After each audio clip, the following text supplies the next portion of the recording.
Geordies, I don't know about you guys, but I'm still buzzing off that cup final. It's the morning after, and I'm still absolutely thriving and can't believe it happened. But we move on because in today's episode, I want to talk about Newcastle United in general, the latest transfer news, and how can we build on that success. So Alexander Isak has been linked to Liverpool, which is no surprise. Bruno Guimarães has been linked to Arsenal. Newcastle have shown interest in Sporting's Francisco Trincao.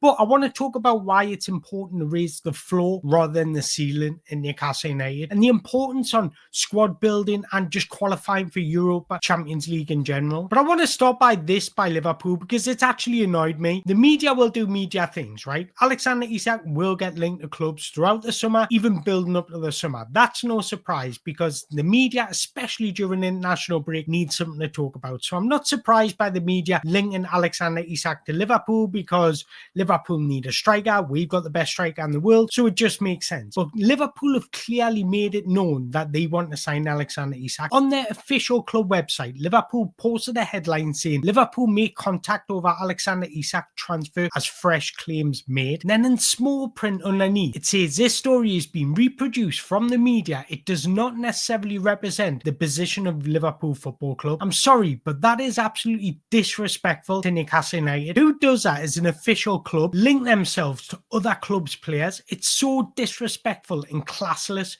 behaviour from Liverpool. What they've done there, without officially saying we're interested in Alexander Isak, they've planted the seed for the media to build on. So the media are going to see this, right? And they're just going to absolutely make stories on this all summer long. And I don't think it will, but that could actually unsettle Alexander Isak at Newcastle United. But in my opinion, why would Alexander Isak want to leave Newcastle United? He's adored by the fans. We're a club that's clearly on the up. We've built a team that plays to his strengths. We can now say, look, we can offer you success. We've got ambitions to now build on this trophy and win more trophies. We're guaranteed European football next season with a strong possibility of that being Champions League football. And we're now in a stronger position to offer him a better contract financially that'll match what he's able to earn elsewhere. It's absolutely disgusting behaviour, I can't lie. And I'm not just saying this because it's against Newcastle United. If Newcastle United were doing this, I'd be saying the same thing. I just think with speculation and things like this isn't something that clubs get involved with,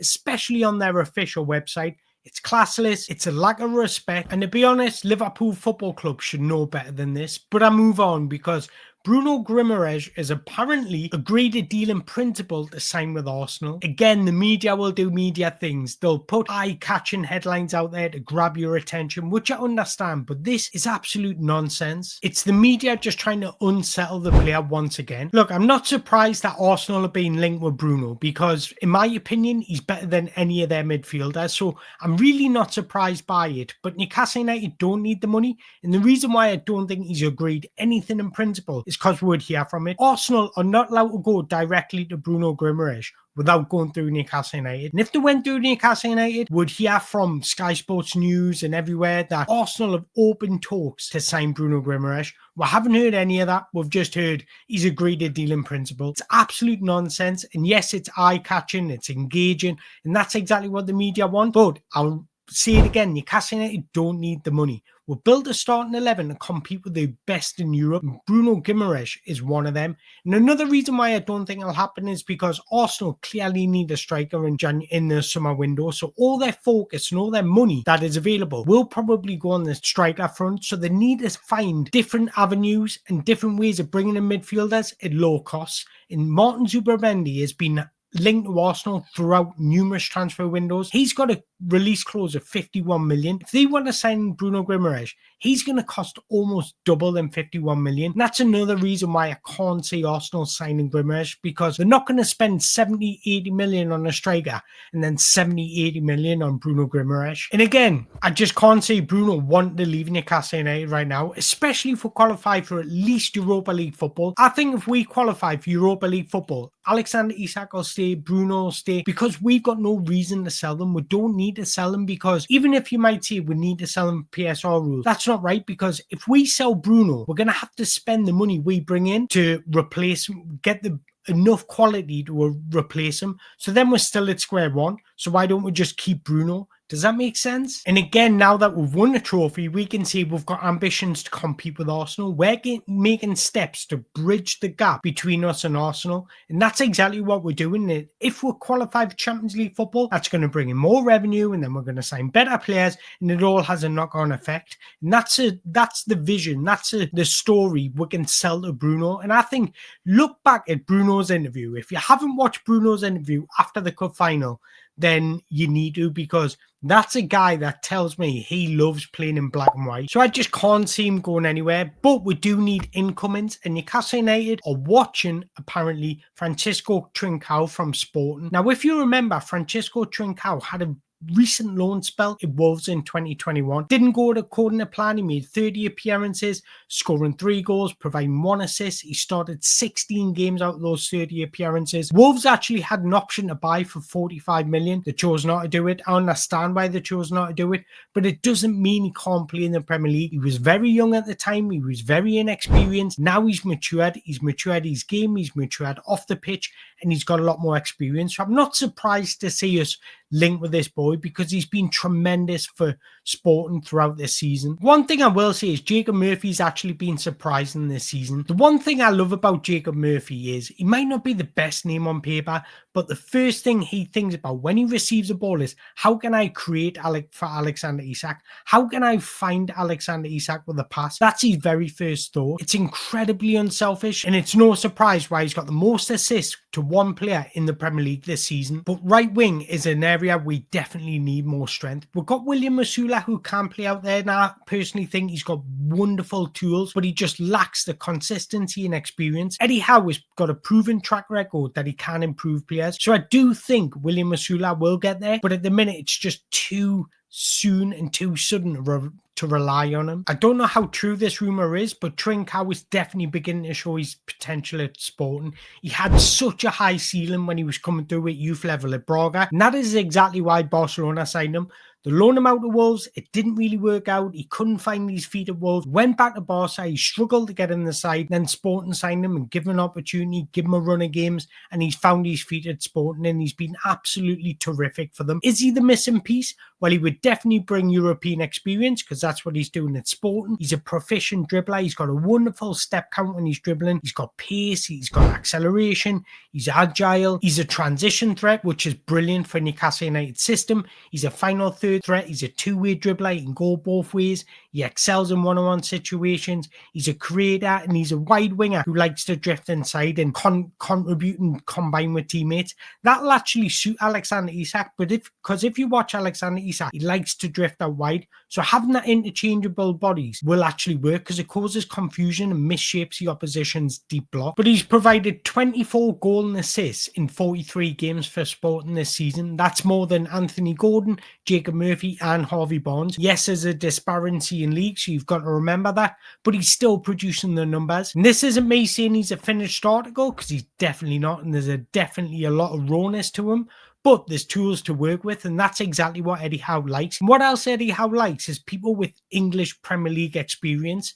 And he's got that, because he'll probably look at that Wolves thing and think, I'm going to learn from my mistakes. This is what I'm going to do differently if I ever get an opportunity in the Premier League. And that's something that Eddie Howe will look upon. And he's probably coming into a better environment at Newcastle United than what Wolves had at the time. But I actually think this could be our most important transfer window in years. First thing we need to do is keep our assets. Keep Alexander Isak, keep Bruno, keep Tonali, keep all those players and build on that. Our starting 11 is good enough to compete with what Europe has to offer. And that's been proven, because we're very competitive when we're in the Champions League up against Borussia Dortmund, Milan and PSG.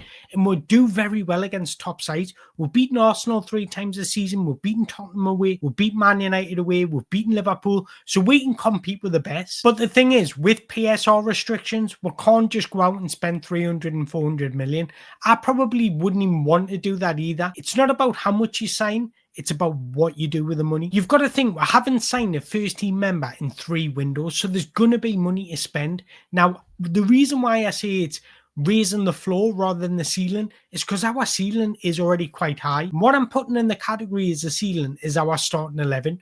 We necessarily don't really need to improve our starting 11. Probably a centre-back position and a right winger, but everywhere else is very, very good. But for me, it's more about building squad depth rather than trying to improve the starting 11, because if we try and improve our starting 11, we're looking at spending 200, 300 million. And think about it, when we do rotate or have an injury, there's a significant drop off in our performances. So when you add UEFA Champions League or UEFA Europa League to this, because they're high intensity competitions, these players, we can't rely on them to play week in, week out with the same intensity in the Premier League and in Europe. The thing about Eddie Howe, he's proven to be a great squad builder. Look at the squad he inherited when he took over Newcastle United to the squad we've got now. He's built profiles that complement each other. He did something similar with Bournemouth as well, where they were literally bottom of the football pyramid and he brought them all the way to the Premier League. So, and by doing that, along the way, he's also improved players as well. So my question is, what's our statement of intent? We've got a spine in our team, but we don't have the depth of the likes of an Aston Villa. The intense football we play, we need reinforcements. So there's two things we need to build on this summer, and that's squad depth for our squad, but also off the pitch, we need to build on our revenue. And Newcastle have such a high potential brand. We've got an attractive project, and our fans support and passion play a huge part. And there's companies out there that probably look at Newcastle United now and think, I want to be a part of that. We've still got to find sponsorships for our training ground, training kit. So little things like that will just bring in more revenue in order for us to be able to spend more in the summer. But there is areas to strengthen. Centre back, in my opinion, we need cover for full back. I think Liverpool and Lewis Hall are brilliant long-term future players, but we do need cover for them because Trippier's not getting any younger and we don't really have cover for left back. We need midfield cover more than just Lewis Miley. I like Sean Longstaff because he came through the academy, but if we want to make the next step, we cannot rely on players like Sean Longstaff. So he's somebody that we're going to look to offload and bring in better quality. There's so much potential out there that can come and be understudy to what we've got already. Being understudy to Tonali, Joe Linton and Bruno. Off the top of my head, Mario Stirikins, Malik Tillman, Ibrahim Zama. There's so many players we can look at, but they're also right wing. We need more depth in the right wing position, possibly even a starter at right wing, but we also need cover for Alexander Isak because Callum Wilson, he's guaranteed an injury every season and he's not getting any younger. But the more I think about it, the more healthier position we're currently sat in, because there's a lot of things we haven't done already that we could do to just improve finances, improve our build, improve our squad, such as sponsorships around the club, training kit, training ground, etc., such as building squad depth. We've done exceptionally well considering we haven't signed a player for our first team in the past 3 windows. So we're actually in a very, very healthy position. I actually have a lot of trust in Eddie Howe to take us to the next level. But I want to hear your thoughts. Drop us a comment in the below. What do you make of this video? And do you think any of those rumours are true? Do you think we'll keep Alexander Isak? Do you think we'll keep Bruno? What do you think we need to strengthen? What area do we need to strengthen in the summer? Let us know in the comments below. But until next time, away the lads.